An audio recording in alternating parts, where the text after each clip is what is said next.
5 years later. Mommy! Tawag ng musmus na boses sa babaeng tumatakbo sa field na may dalang barel. Hay nako, Franklin! Tumigil-tigil ka nga dyan. Saway ni Antonia sa anak ni Irish habang pinapaypayan siya ng 3 maid. Nakasuot ito ng magandang gown at nakakolorete ang muka. Buhay prinsesa ito ngayon. Siya ang nagbabantay kay Franklin sa tuwing nasa field si Irish. Inaaral kasi nito ang pakikipaglaban at pagkatapos, sa gabi naman ay nasa library siya. Pinag-aaralan niya kung paano patakbuhin ang negosyo ng amang namayapa. Si Luis ang nakatoka sa drug dealer, samantalang si Taylor ay sa kumpanya. Malago na ito as an international business, ngunit mas pinalago pa ni Irish. Siya ang may-ari at ang nasa likod ng pagpapatakbo nito. On the next year ay makikipag-transact sila sa Philippines at yun ang pinaghahandaan niya bilang Irish Madrigal. From Ox Group ay pinalitan ng Fairfax of Mafia ang pangalan nila upang hindi malaman ni Mr. Baygon, at Empire of Empower Madrigal Corporation naman sa larangan ng kumpanya ang namamayagpag sa Business International. Mommy, hide me please! Patakbong salubong ng 5 taong gulang na si Franklin. Katatapos lang din kasi ni Irish mag-training sa field. Natawa naman siya dahil mukhang tinakasan na naman ito ang tita Antonia niya. Naku bata ka, halika na. Marami pang gagawin si mama mo. Malakas na sabi ni Antonia na malayo pala ay sumisigaw na. Son, we're gonna play soon. As of now, Mom have a lot of works, okay? Pakiusap ng dalaga. Sumimangot ang bata at tumango na lamang. Pinalaki kasi itong masunurin. Hay naku besh, napakakulit. Nangangasim ang mukhang sabi ni Antonia. Son, be good to your tita, okay? Ngumiti ang bata sa kaniyakap si Antonia. Umalis na siya at nagtungo sa library upang pag-aralan ang ganap sa business nila. Napangiti siya ng tuluyang maging solido ang kumpanya niya. Biglang bumukas ang pintuan at pumasok si Luis na may dalang tray ng pagkain. Kumain ka na muna kaya, nagpapabaya ka sa sarili mo. Sabi ni Luis na tumabi sa kanyang upuan. Kailangan ko itong matapos lahat. Hindi naman masamang tapusin ang mahalagang bagay. Ang akin lang naman ay kumain ka ata. Huwag pabayaan ang sarili. Baliwala ang lahat kahit gaano ka pa kadeterminado kung magkakasakit ka naman. Dahil sa narinig ay nangiti si Irish. Simula kasi nang dumating sila sa Espanya ay eto, lagi na lang siyang inaalala ni Luis. Sobra-sobra ang pag-aalala niya sa kanya. Iniangat ni Luis ang kutsarang may pagkain sa kahinawakan ang mukha ni Irish na nakatuon sa mga papeles. Paglingon niya ay susubuan na siya ni Luis. Wala itong nagawa kung hindi ang kainin iyon. Habang nakatutok siya sa papeles, ay sinusubuan siya ni Luis. Ganoon din si Luis. Kinakain din ang pagkaing hinatid niya, kaya iisang plato lang sila. Ang seste tuloy ay para silang mag-asawa. Thank you, my knight and shining armor, Luis.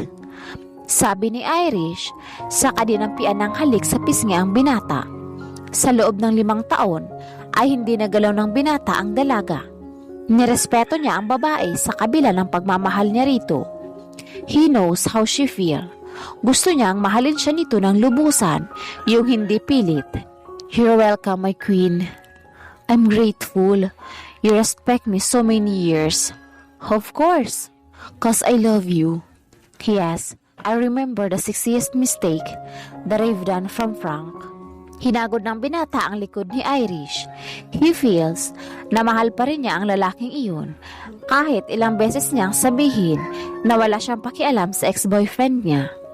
Maghanda ka dahil makakaharap mo siya pagdating mo. Naging seryoso ang mukha ng dalaga na tila bumalik ang pait na nararamdaman nang maalala kung paano siya nito pinagtabuyan. Nakuyom niya ang kanyang mga palad, lalo na pag naalala niya ang naging sila ni Samantha. ang babaeng pumatay sa kanyang ina. Pinangako niya sa kanyang sarili na kapag nagkita sila ay hindi niya ito papatayin agad, papahirapan muna niya ito upang maramdaman naman niya kung gaano kasakit ang mga ginawa niya sa kanya. Sa Pilipinas, hindi magkanda-ugaga ang matanda sa mga papeles na dumarating sa kanya. Iniipit siya ng kumpanya nila Samantha. Kahit sabihin na successful ang project ng apo niya, subalit gumagawa ng paraan si Samantha at ni Mr. Baygon upang mapabagsak ng dalawang kumpanya ang Lucenas Corporation Company. Bigla itong dumating ang babae sa opisina ng matanda. "Good morning, Ma'am Del Vega." Bati na may malalapad na ngiti. "Good morning, Mrs. Oy." Mataba nitong bati na hindi kinikitaan ng ngiti. Hindi kasi siya nagkikipagplastikan sa babaeng kadarating lang. "Oh, alam niyo po ba na mabilis nakakapagtanda ang pagsimangot? Kung ikaw lang din naman ang ngingitian, masasayang lang. Pinapaalalahanan lang naman kita. Kasi baka hindi ka makangiti pag napasakin na rin itong kumpanyang papalubog na. Mamatay muna ako bago mangyari yun. Mukhang malapit naman na iyon. Napakakapal talaga ng mukha mo. Babalik din ang apo ko." "I hope so. Sige na po, aalis na po ako. Tiningnan ko lang naman kung gaano ka nahihirapan dito." Huli niyang sabi na humalakhak pa bago umalis. Nakuyom ng matanda ang kanyang mga kamay. Napakabruto talaga ng babaeng yun. "Apo, nasaan ka na ba?"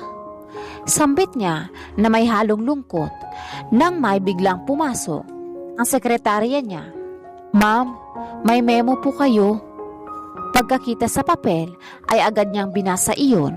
Laking gulat niya na darating ang may-ari ng Empire Empowered Madrigal Corporation, ang namamayagpag na negosyo internasyonal. Walang nakakaalam kung sino ang nagmamay-ari nito, ngunit Pilipino daw. Nakasaad doon na naghahanap sila ng makakanegosyate sa Pilipinas, kung kaya't laking tuwa ng matanda dahil sa pag-asa. Alam niya kasi kahit nagigipit sila dahil kay Samantha, ngunit pagdating sa project ni Frank ay successful naman. Ganoon din ang ibang kumpanya.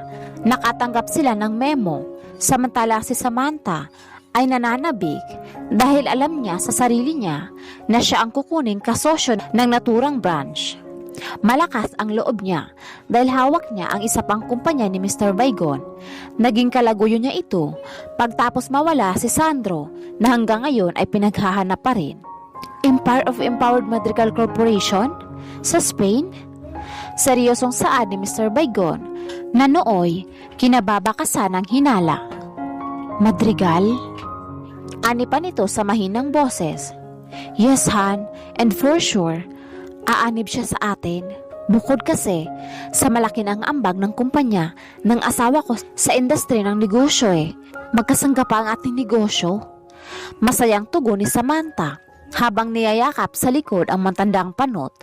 Wala itong kaalam-alam sa pag-aalala ng matanda ay nananatili pa ring sekreto ang tungkol sa anak ng kanyang kapatid. Ayon sa nakalap niya ay 10 taon nang namamayagpag ang naturang negosyo. Wala naman siyang alam na negosyo ng kapatid. Wala na rin ito sa industry ng pagdidealer ng droga. Sa isip nito ay malayo kung sina Irish yun. Nababagabag man ay pilit niyang ipinagsawalang bahala ang isiping iyon.